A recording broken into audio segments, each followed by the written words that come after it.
Volume 2. It was a complete loss.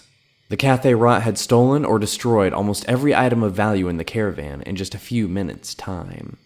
Decumus Scotti's wagon load of wood he had hoped to trade with the Bosmer had been set on fire and then toppled off the bluff. His clothing and contracts were tattered and ground into the mud of dirt mixed with spilt wine. All the pilgrims, merchants, and adventurers in the group moaned and wept as they gathered the remnants of their belongings by the rising sun of the dawn. I best not tell anyone that I managed to hold on to my notes for my translation of the Noriad play bar, whispered the poet Griff Mallon. They'd probably turn on me.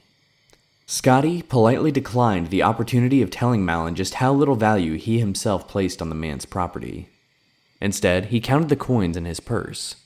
34 gold pieces. Very little indeed for an entrepreneur beginning a new business. "Hoy!" came a cry from the wood. A small party of Bosmer emerged from the thicket, clad in leather mail and bearing arms. Friend or foe? "Neither," growled the convoy head. "You must be the Cyrodiils," laughed the leader of the group, a tall, skeleton-thin youth with a sharp, vulpine face. "We heard you were en route. Evidently, so did our enemies." "I thought the war was over," muttered one of the caravan's now ruined merchants. The Bosmer laughed again. "No act of war. Just a little border enterprise. You are going on to Falinesti." "I'm not." The convoy shook his head. "As far as I'm concerned, my duty is done. No more horses, no more caravan. Just a fat profit loss to me." The men and women crowded around the man, protesting, threatening, begging, but he refused to step foot in Valenwood. If these were the new times of peace, he said, he'd rather come back for the next war. Scotti tried a different route and approached the Bosmer.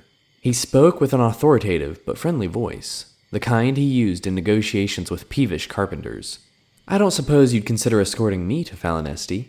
I'm a representative for an important imperial agency, the Atreus Building Commission, here to help repair and alleviate some of the problems the war with the Khajiit brought to your province.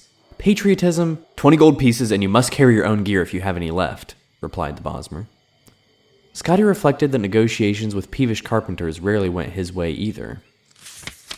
6 eager people had enough gold on them for payment.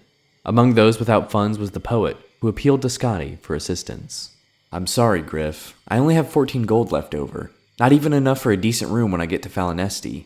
I really would help you if I could," said Scotti, persuading himself that it was true. The band of 6 and their Bosmer escorts began the descent down a rocky path along the bluff. Within an hour's time, they were deep in the jungles of Valenwood. A never-ending canopy of hues of browns and greens obscured the sky. A millennia's worth of fallen leaves formed a deep, wormy sea of putrefaction beneath their feet. Several miles were crossed wading through the slime. For several more, they took a labyrinthian path across fallen branches and the low-hanging boughs of giant trees.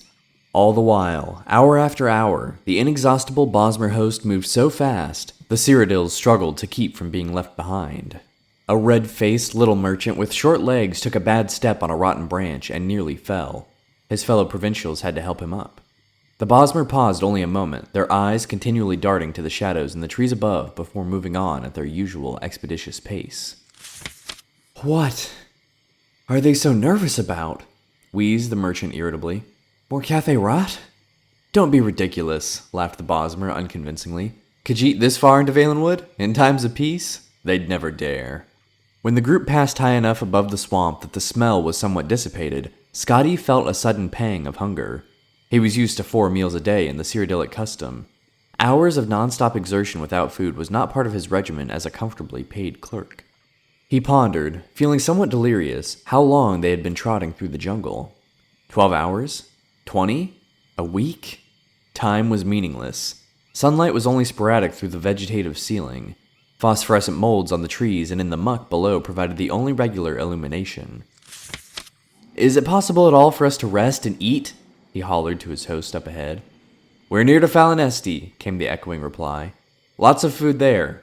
The path continued upward for several hours more across a clot of fallen logs, rising up to the first and then the second boughs of the tree line.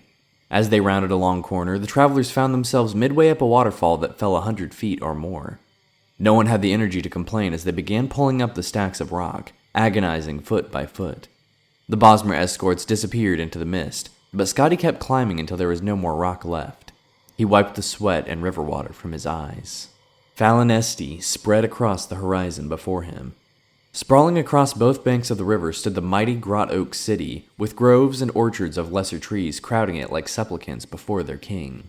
At a lesser scale, the tree that formed the moving city would have been extraordinary, gnarled and twisted with a gorgeous crown of gold and green, dripping with vines and shining with sap. At a mile tall and half as wide, it was the most magnificent thing Scotti had ever seen. If he had not been a starving man with the soul of a clerk, he would have sung. "There you are," said the leader of the escorts. "Not too far a walk. You should be glad it's wintertide. In summertide, the city's on the far south end of the province." Scotti was lost as to how to proceed. The sight of the vertical metropolis where people moved about like ants disoriented all his sensibilities. "You wouldn't know of an inn called..." He paused for a moment, and then pulled Juris's letter from his pocket. "Something like Mother Pasco's Tavern? Mother Pascost?" The lead Bosmer laughed his familiar contemptuous laugh. "You won't want to stay there. Visitors always prefer the Asia Hall in the top bows. It's expensive, but very nice. I'm meeting someone at Mother Pascost's Tavern. If you've made up your mind to go, take a lift to Havel Slump and ask for directions there. Just don't get lost and fall asleep in the Western Cross." This apparently struck the youth's friends as a very witty jest, and so it was with their laughter echoing behind him that Scotti crossed the writhing root system to the base of Falinesti. The ground was littered with leaves and refuse, and from moment to moment a glass or a bone would plummet from far above, so he walked with his neck crooked to have warning. An intricate network of platforms anchored to thick vines slipped up and down the slick trunk of the city with perfect grace, manned by operators with arms as thick as an ox's belly. Scotti approached the nearest fellow at one of the platforms, who was idly smoking from a glass pipe. "I was wondering if you might take me to Havel Slump." The Mer nodded, and within a few minutes' time, Scotti was 200 feet in the air at a crook between two mighty branches. Curled webs of moss stretched unevenly across the fork, forming a sharing roof for several dozen small buildings. There were only a few souls in the alley, but around the bend ahead, he could hear the sound of music and people. Scotti tipped the Falinesti platform ferryman a gold piece and asked for the location of Mother Pascost's Tavern.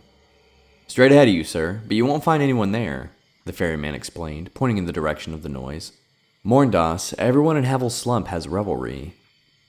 Scotti walked carefully along the narrow street. Though the ground felt as solid as the marble avenues of the imperial city, there were slick cracks in the bark that exposed fatal drops into the river. He took a moment to sit down, to rest, and get used to the view from the heights. It was a beautiful day for certain, but it took Scotti only a few minutes of contemplation to rise up in alarm. A jolly little raft anchored downstream below him had distinctly moved several inches while he watched it. But it hadn't moved at all. He had. Together with everything around him, it was no metaphor. The city of Falinesti walked, and considering its size, it moved quickly. Scotti rose to his feet and into a cloud of smoke that drifted out from around the bend. It was the most delicious roast he had ever smelled. The clerk forgot his fear and ran. The revelry, as the ferryman had termed it, took place on an enormous platform tied to the tree, wide enough to be a plaza in any other city. A fantastic assortment of the most amazing people Scotti had ever seen were jammed shoulder to shoulder together, many eating, many more drinking, and some dancing to a lutist and a singer perched on an offshoot above the crowd. There were largely Bosmer, true natives clad in colorful leather and bones, with a close minority of orcs. Whirling through the throng, dancing and bellowing at one another were a hideous ape people. A few heads bobbing over the tops of the crowd belonged not, as Scotti first assumed, to a very tall people, but to a family of centaurs. "Care for some mutton?" queried a wizened old Mer, who roasted an enormous beast on some red-hot rocks. Scotti quickly paid him a gold piece and devoured the leg he was given, and then another gold piece and another leg. The fellow chuckled when Scotti began choking on a piece of gristle and handed him a mug of a frothing white drink. He drank it and felt a quiver run through his body as if he were being tickled. "What is that?" Scotti asked. "Jaga. Fermented pig's milk. I can let you have a flagon of it and a bit more mutton for another gold." Scotti agreed, paid, gobbled down the meat, and took the flagon with him as he slipped into the crowd. His co-worker, Leides Juris, the man who had told him to come to Valenwood, was nowhere to be seen. When the flagon was a quarter empty, Scotti stopped looking for Juris. When it was half empty, He was dancing with the group, oblivious to the broken planks and gaps in the fencework. At 3/4 empty, he was trading jokes with a group of creatures whose language was completely alien to him. By the time the flagon was completely drained, he was asleep, snoring, while the revelry continued all around his supine body. The next morning, still asleep, Scotti had the sensation of someone kissing him. He made a face to return the favor, but a pain like fire spread through his chest and forced him to open his eyes. There was an insect the size of a large calf sitting on him, crushing him, its spiky legs holding him down while a central spiral-bladed vortex of a mouth tore through his shirt. He screamed and thrashed, but the beast was too strong. It had found its meal, and it was going to finish it. It's over, thought Scotti wildly. I should have never left home. I should have stayed in the city and perhaps found work with Lord Vanek. I could have begun again as a junior clerk and worked my way back up. Suddenly, the mouth released itself. The creature shivered once, expelled a burst of yellow bile, and died. "Got one!" cried a voice, not too distantly. For a moment, Scotti lay still. His head throbbed and his chest burned. Out of the corner of his eye, he saw movement. Another of the horrible monsters was scurried towards him. He scrambled, trying to push himself free, but before he could come out, there was the sound of a bow cracking and an arrow pierced the second insect. "Good shot!" cried another voice. "Get the first one again, I just saw it move a little." This time, Scotti felt the impact of the bolt hit the carcass. He cried out, but he could hear how muffled his voice was by the beetle's body. Cautiously, he tried sliding a foot out and rolling under, but the movement apparently had the effect of convincing the archers that the creature still lived. A volley of arrows was launched forth. Now the beast was sufficiently perforated so pools of its blood, and likely the blood of its victims, began to seep out onto Scotti's body. When Scotti was a lad, before he grew too sophisticated for such sports, he had often gone to the imperial arena for the competitions of war. He recalled a great veteran of the fights, when asked, telling him his secret. "Whenever I'm in doubt of what to do, and I have a shield, I stay behind it." Scotti followed that advice. After an hour, when he no longer heard arrows being fired, he threw aside the remains of the bug and leapt as quickly as he could to a stand. It was not a moment too soon.